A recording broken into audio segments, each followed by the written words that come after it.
देखिए आप लोगों को एक most most important theorem proof करवा रहे हैं, तो ध्यान से करिए theorem.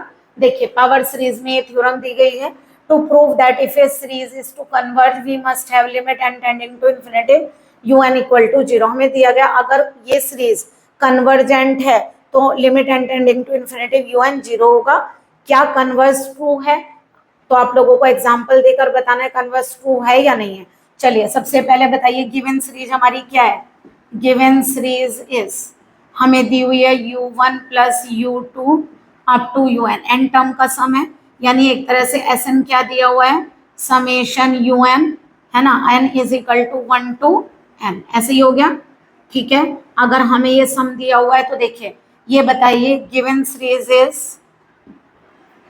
series is convergent, then it has unique limit, then it has unique limit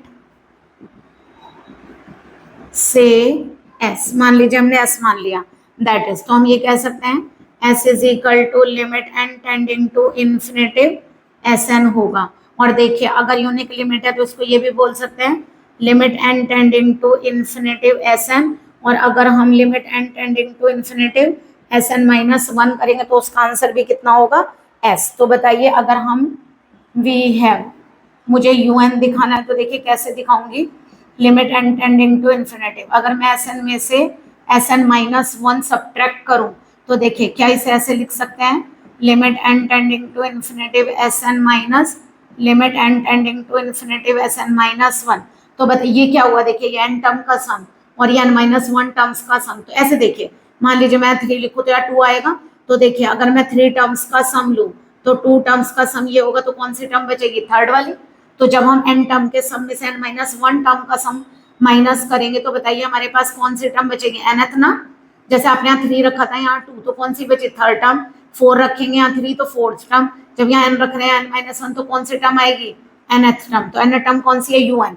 देखिए first second up to nth। और बताइए दोनों की लिमिट क्या है, s। तो आंसर क्या आ गया, s माइनस s इज 0। तो प्रूफ हो गया कि limit n tending to infinitive un is equal to 0 हो गया। तो हमने ये तो प्रूफ कर दिया, तो यानी हमने क्या प्रूफ कर दिया, hence if the series summation un is convergent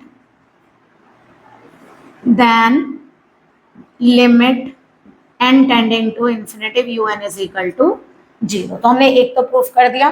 चलिए अब हम कन्वर्स दिखाते हैं, कन्वर्स ट्रू होगा कि नहीं होगा। तो देखिए ये कन्वर्स ट्रू हो भी सकता है और नहीं, तो नॉट नेसेसरीली ऑलवेज ट्रू। ठीक है, ऑलवेज ट्रू नहीं होगा तो हमें एग्जाम्पल देना पड़ेगा कब ट्रू होगा और कब फॉल्स होगा। तो आप लोगों को 2 एग्जाम्पल बताने जा रहे हैं जिनमें आप लोगों को पता चलेगा एक में ट्रू आएगा और एक में फॉल्स। देखिए क्या लिखेंगे, कन्वर्स क्या प्रूफ करके दिखाना है हमें, कन्वर्स में हमें प्रूफ करना है कि अगर ये 0 होगा तो देखिए ये हमेशा कन्वर्जेंट होगी या नहीं। तो हम लिखेंगे converse need not always be true, हमेशा ट्रू हो ये जरूरी नहीं है। तो देखिए पहला एग्जाम्पल दे रहे हैं, देखिए गलत साबित करते हैं पहले। अगर मैंने लिया summation 1 upon n, let us consider the series, हमने ले ली एक सीरीज समेशन 1 अपॉन n। ठीक है, यानी कि ये सीरीज क्या हो गई, एक तरह से 1 upon 1, 1 upon 2, 1 upon 3 up to 1 upon n। तो ये होगी u1 u2 u3 up to un। तो एक बात बताइए जरा, अगर हम limit n tending to infinitive 1 upon n करते हैं तो 0 हो गया। इसका मतलब हमने ये तो दिखा दिया कि limit n tending to infinitive un 0 आ रहा है, nth टर्म तो इसकी 0 आ रही है। बट देखिए summation 1 upon n is divergent, ये डाइवर्जेंट सीरीज है। क्यों है बताइए डाइवर्जेंट सीरीज, आप लोगों ने पी सीरीज टेस्ट पढ़ा है, बाय पी सीरीज टेस्ट हम लोग ये सीरीज पढ़ कर आए हैं, समेशन 1 अपॉन n की power p is convergent when, कब होती है कन्वर्जेंट, जब p ग्रेटर देन 1 हो। बट 1 अपॉन n की power p is divergent when, कब होती है, जब p less than equal to 1 हो। तो देखिए यहाँ पर p की वैल्यू कितनी है, 1, क्योंकि इसकी पावर कितनी है यहाँ पर 1, तो P1 है और 1 पर क्या हो गई डाइवर्जेंट। अब देखिए जरा सेकेंड एग्जाम्पल लेकर देखिए, यानी कि क्या हुआ कन्वर्स नॉट ट्रू। क्यों नहीं हुआ ट्रू?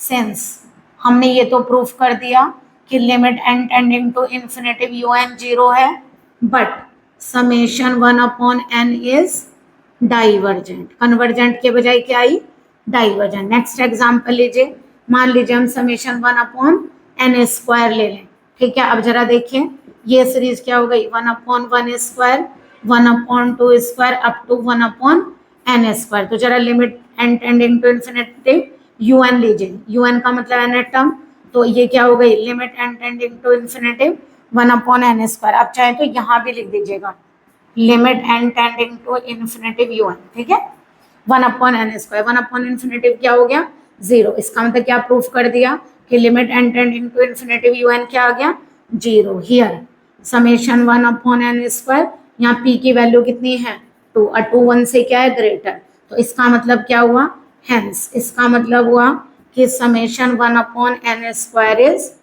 Convergent series. अगर ये कन्वर्जेंट आ गई तो आप लोगों ने क्या किया इसका कन्वर्स ट्रू हो गया, दैट इज क्या हो गया कन्वर्स ट्रू।